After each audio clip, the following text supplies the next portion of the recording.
السلام عليكم ورحمة الله وبركاته. وعليكم السلام ورحمة الله تعالى وبركاته. الحمد لله والصلاة والسلام على رسول الله وعلى آله وأصحابه وأزواجه وذرياته وأهل بيته أجمعين. எல்லா புகழும் ஏக இறைவனாம் அல்லாஹ் ஒருவனுக்கு உரித்தாக்கி அகிலத்தின் அருள்குடையாக வந்துதித்த நமது உயிரிலும் மேலான கண்மணி முஹம்மது ரசூலுல்லாஹி ஸல்லல்லாஹு அலைஹி வஸல்லம் அவர்கள் மீது ஸலவாத்தும் ஸலாமும் கூறியவனாக என் உரையை துவங்குகிறேன். எல்லாம் வல்ல அல்லாஹு ஜல்ல ஜலாலுஹு இந்த திருநாளிலே எல்லா மக்களையும் அல்லாஹ் மகிழ்ச்சியாக வைப்பதோடு அவனுடைய அருளுக்கும் அவருடைய பாசத்திற்கும் உரித்தான மக்களாக அல்லாஹ் நம்மை ஆக்கி அருள்வானாக. அருமையான மோமீன்களே, ஹஜ்ஜு பெருநாள் என்றாலே இப்ராஹிம் அலைஹிஸ்ஸலாம் அவருடைய நினைவை கூறுவதற்காகத்தான் இந்த ஹஜ்ஜு பெருநாள்.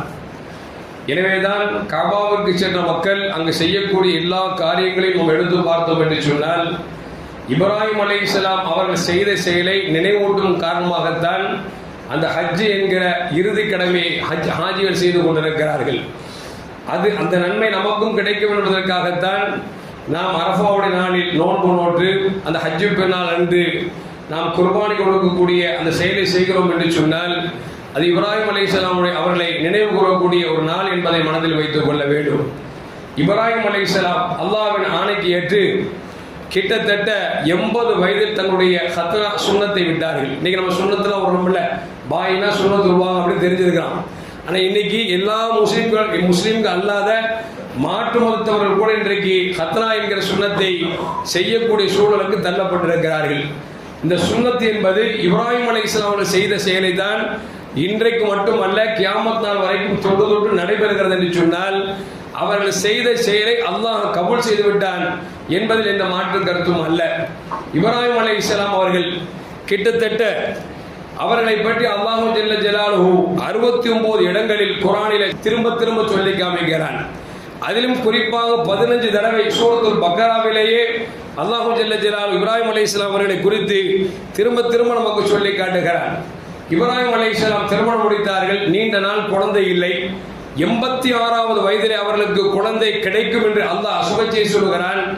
86வது வயதிலே அவர்களுக்கு இஸ்மாயில் அலைஹிஸ்ஸலாம் என்கிற ஒரு அற்புதமான ஆண் குழந்தையை அல்லாஹ் ஜல்ல ஜலாலுஹு கொடுக்கிறான். அவர்கள் வளர்த்து வருகிறார்கள். வளர்த்து வருகிற அந்த நேரத்தில் இஸ்மாயில் அலைஹிஸ்ஸலாம் அவர்களுக்கு சரியாக 13 வயது இருக்கும். அந்த நேரத்தில் இப்ராஹிம் அலைஹிஸ்ஸலாம் கனவை காண்கிறார்கள். என்ன கனவு? தன் மகனை அறுப்பது போன்ற ஒரு கனவு. எந்த தந்தையாவது தன் பிள்ளையை கொல்வது போன்று கனவை கண்டால் சும்மா இருப்பார்களா? அதிர்ந்து போய்விடுவார்கள், பயந்து போய்விடுவார்கள். இப்ராஹிம் அலைஹிஸ்ஸலாம் எழுந்தார்கள். இது ஷைத்தானின் கனவாக இருக்குமோ என்று நினைத்துக் கொண்டு அஊது பில்லாஹி மினஷ் ஷைத்தானிர் ரஜீம் என்று ஷைத்தானை விரட்டினார்கள். அந்த நாளுக்கு பேர் தான் யௌமுத் தர்வியா என்று சொல்வார்கள். மாசத்துடைய 8ஆம் நாள் யௌமுத் தர்வியா என்று சொல்வார்கள்.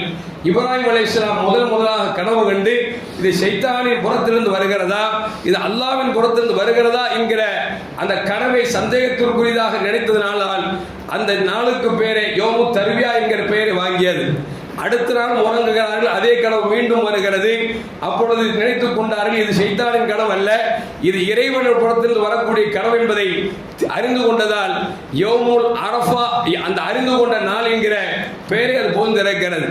10ஆம் நாளில் அதே கனவு காண்கிறார்கள், இது அல்லாஹ்வின் புறத்தில் வரக்கூடிய செய்திதான் என்று விளங்கிக் கொண்டு இஸ்மாயில் அலைஹிஸ்ஸலாம் அவர்களை அறுக்க முற்பட்ட நாள் யௌமுன் நஹர் என்று சொல்லக்கூடிய இந்த ஹஜ்ஜு பெருநாளுடைய நாள் என்பதை நாம் மறந்துவிடக்கூடாது. அருமையான மக்களே, இந்த இப்ராஹிம் அலைஹிஸ்ஸலாம் கண்ட கனவை தன் மகனிடத்தில் சொல்லுகிறார்கள். கனவை சொல்லுகிற பொழுது இப்ராஹிம் அலைஹிஸ்ஸலாம் அவர்களுக்கு 99 வயது, மகனுக்கு 13 வயசு. 13 வயசுகிட்ட போய் வயசு பையன்கிட்ட போய் எப்பா உன கனவுல அறுக்கிற மாதிரி கொள்ற மாதிரி கனவு கண்ட அப்படின்னு சொன்னா எந்த பிள்ளையாவது ஏற்றுக்குவான்னு யோசிச்சு பார்க்கணும். நம்ம பிள்ளைகிட்ட சும்மா புசக சொல்லி பாருங்களேன், அப்பா உன்னை வந்து கழுத்துல கால் வச்சு கொள்ற மாதிரி கனவு கண்டன்னு சொல்லுங்களேன், அவன் நம்மளை மிதிச்சே போடுவான். ஏன்னா இந்த 13 வயது என்பது ஒரு நல்ல விவரம் தெரிஞ்ச வயது. அந்த 13 வயது இப்ராஹிம் அலைஹிஸ்ஸலாம் சொல்றாங்க உன்னை அறுக்கிற மாதிரி கனவு கண்ட அப்படின்னு. அப்பொழுது இஸ்மாயில் அலைஹிஸ்ஸலாம் சொல்றாங்க அப்படி கனவு கண்டா நீங்கள் உண்மை நிதர்சனப்படுத்துங்க அப்படிங்கிறாங்க. இந்த வார்த்தையை கேட்ட உடனே ஷைத்தான் வருகிறான். இஸ்மாயில் அலைஹிஸ்ஸலாம் சொல்றான், இஸ்மாயிலே உங்க வாப்பா போய் உன்னை அறுக்கிற மாதிரி கனவு கண்டிருக்காரு அப்படின்னு உடனே இஸ்மாயில் அலைஹிஸ்ஸலாம் சொன்னாங்க, ஷைத்தானை என்னை விட்டு விரண்டோடு என்று சொல்லி விரட்டி அடித்தார்கள். அடுத்த நாள் ஹாஜரா அம்மாட்ட வர்றாங்க, வந்து உங்க மகனை இப்ராஹிம் அலைஹிஸ்ஸலாம் அறுக்க போறாங்களே அப்படின்னு தடையாக இருக்கிற பொழுது அப்பொழுதும் ஹாஜரா அம்மையார் அவர்களை ஷைத்தானை எடுத்தெறிந்தார்கள், துரத்தினார்கள். இப்ராஹிம் அலைஹிஸ்ஸலாம் வந்தான், சொன்னான், அவர்களும் ஷைத்தானை விரட்டினார்கள். அப்படி விரட்டிய அந்த 3 செயல்கள் தான் இன்றைக்கு கூட ஷைத்தானுக்கு கல்லெறிதல் என்று சொல்லக்கூடிய அந்த நிகழ்வு. இஸ்மாயில் அலைஹிஸ்ஸலாம், ஹாஜரா அம்மையார், இப்ராஹிம் அலைஹிஸ்ஸலாம் அவர்கள் செய்த செயலை தான் இன்றைக்கும் ஹாஜிகள் செய்கிறார்கள் என்று சொன்னால் அவர்கள் செய்த செயலை அல்லாஹ் கபூல் செய்து கொண்டான் என்பது மட்டுமல்ல. அருமையான மூமின்களே, அப்படி இஸ்மாயில் அலைஹிஸ்ஸலாம் அவர்களை அறுப்பதற்காக இப்ராஹிம் அலைஹிஸ்ஸலாம் தன்னுடைய மகனை அழைத்துக் கொண்டு செல்கிறார்கள். கத்தியும் உடன் எடுத்து செல்கிறார்கள். நல்ல பதம் வைத்துக் கொண்டார்கள். அப்படி கீழே படுக்க போட்டு அறுக்கிற பொழுது இஸ்மாயில் அலைஹிஸ்ஸலாம் சொன்னார், தந்தையே என்னை உங்கள் முகம் பார்க்க வைக்காதீர்கள் என்று சொன்னால் என்னதான் இருந்தால் வீண்டெடுத்த பிள்ளை அல்லவா, என் மீது உங்களுக்கு இரக்கம் வந்துவிடும். எனவே என்னை முகம் குப்புற படுக்க போட்டு நீங்கள் என்னை அருங்கள் என்று இஸ்மாயில் அலைஹிஸ்ஸலாம் தன் தந்தையிடத்தில் சொல்கிறார்கள் என்று சொன்னால் அந்த மனப்பக்குவத்தை கொஞ்சம் யோசித்து பார்க்க வேண்டும். அருமையான மக்களே, அப்படி இப்ராஹிம் அலைஹிஸ்ஸலாம் அவர்களை குப்புற போட்டு அறுக்குகிற பொழுது ஜிப்ரீல் அலைஹிஸ்ஸலாம் வருகிறார்கள். அல்லாஹு அக்பர், அல்லாஹு அக்பர் என்று சொல்லி தக்பீர் சொல்லிக் கொண்டு வருகிறார்கள். இந்த சப்தத்தை கேட்ட இஸ்மாயில் அலைஹிஸ்ஸலாம் லா இலாஹ இல்லல்லாஹ் அல்லாஹு அக்பர் என்று சொல்லி இஸ்மாயில் அலைஹிஸ்ஸலாம் சொல்கிறார்கள். இதை கேட்டவுடன் இப்ராஹிம் அலைஹிஸ்ஸலாம் சொன்னார்கள், அல்லாஹு அக்பர் வலில்லாஹில் ஹம்து என்று இப்ராஹிம் அலைஹிஸ்ஸலாம் தக்பீர் சொன்னார்கள். அந்த தக்பீரை தான் இவ்வளவு நேரம் சொல்லிக் கொண்டிருக்கிறோம். ஒவ்வொரு தொழுகையிலும் சொல்லுகிறோம், அல்லாஹு அக்பர், அல்லாஹு அக்பர். இது ஜிப்ரீல் அலைஹிஸ்ஸலாம் சொன்னது லா இலாஹ இல்லல்லாஹ் அல்லாஹு அக்பர். இஸ்மாயில் அலைஹிஸ்ஸலாம் சொன்னது அல்லாஹு அக்பர் வலில்லாஹில் ஹம்து என்கிற இந்த கலிமாவை இப்ராஹிம் அலைஹிஸ்ஸலாம் சொன்ன இந்த தக்பீரை நாம் ஒவ்வொரு வக்திலும் சொல்கிறோம் என்று சொன்னால் காரணம், சொல்லுகிற பொழுதெல்லாம் இது இப்ராஹிம் அலைஹிஸ்ஸலாம் செய்த செயல் என்பதை நமக்கு சிந்தனைக்கு வரவேண்டும் என்பதைத்தான் அல்லாஹ் ஜல்ல ஜலாலுஹு நிதர்சனமான நிகழ்வை வைத்திருக்கிறார். அது மட்டுமல்ல அருமையான மூமின்களே, அப்படி இப்ராஹிம் அலைஹிஸ்ஸலாம் அறுக்க முயற்சித்தார்கள். அல்லாஹ் அறுபடுவதற்கு தடுத்து விட்டான். சொர்க்கத்திலிருந்து ஆடு கொண்டு வரப்பட்டது, அதை அறுத்தார்கள். அந்த செயலைத்தான் இன்றைக்கு உலகெங்கிலும் கோடானு கோடி மக்கள் செய்கிறோம் என்று சொன்னால் காரணம் இப்ராஹிம் அலைஹிஸ்ஸலாம் செய்தார் என்பதால் நாம் செய்து கொண்டிருக்கிறோம். இப்ராஹிம் அலைஹிஸ்ஸலாம் அவர்களை பற்றி கண்மணி முஹம்மது ரசூலுல்லாஹி ஸல்லல்லாஹு அலைஹி வஸல்லம் அபி இப்ராஹிம், என் தந்தை இப்ராஹிம் அலைஹிஸ்ஸலாம் என்று அடிக்கடி பெருமானார் ஸல்லல்லாஹு அவர்கள் பெருமையோடு பேசுவார்கள். அது மட்டுமல்ல, இன்றைக்கு மீசை கத்தரிக்கிறோமே, தாடி அலங்கரிக்கிறோமே, நகங்களை வெட்டுகிறோமே, மர்மஸ்தானங்கள் முடி எடுக்கிறோமே, இதுவெல்லாம் இப்ராஹிம் அலைஹிஸ்ஸலாம் காட்டி தந்த சுன்னத் என்பதை நாம் விளங்கிக் கொள்ள வேண்டும். அருமையான மக்களே, அந்த இப்ராஹிம் அலைஹிஸ்ஸலாம் செய்த செயல்தான் இந்த ஹஜ்ஜு பெருநாள் அன்று குர்பானி என்று சொல்லக்கூடிய அந்த ஆடையோ மாடையோ ஒட்டகத்தை வெட்டுகிறோம் என்று சொன்னால் அவர்கள் நினைவாகத்தான் நாம் வெட்டுகிறோம் என்பதை நாம் மறந்துவிடக் கூடாது. பெருமானார் ஸல்லல்லாஹு அலைஹி சொல்வார்கள், நீங்கள் கொடுக்கக்கூடிய குர்பானை அறுக்குகிற பொழுது அதன் முதல் சொட்டு இரத்தம் பூமியை தொடுவதற்கு முன்னால் அது அல்லாஹ்வை அடைகிறது, உங்கள் பாவங்கள் மன்னிக்கப்படுகிறது என்று நபிகள் நாயகம் ஸல்லல்லாஹு அலைஹி சொன்னார்கள்.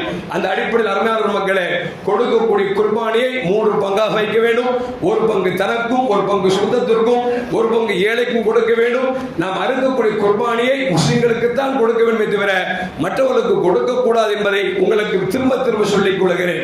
அருமையான மக்களே, இந்த கொடுக்குகிற பொழுது அல்லாஹ் சொல்வான், லை யனாலல்லாஹு லுஹூமுஹா வலா திமாவுஹா வலாக்கின் யனாலுஹு தக்வா. நீங்கள் கொடுக்குகிற பொழுது இரத்தத்தையோ மாமிசமோ அல்லாஹ்வை போய் சேர்வதில்லை.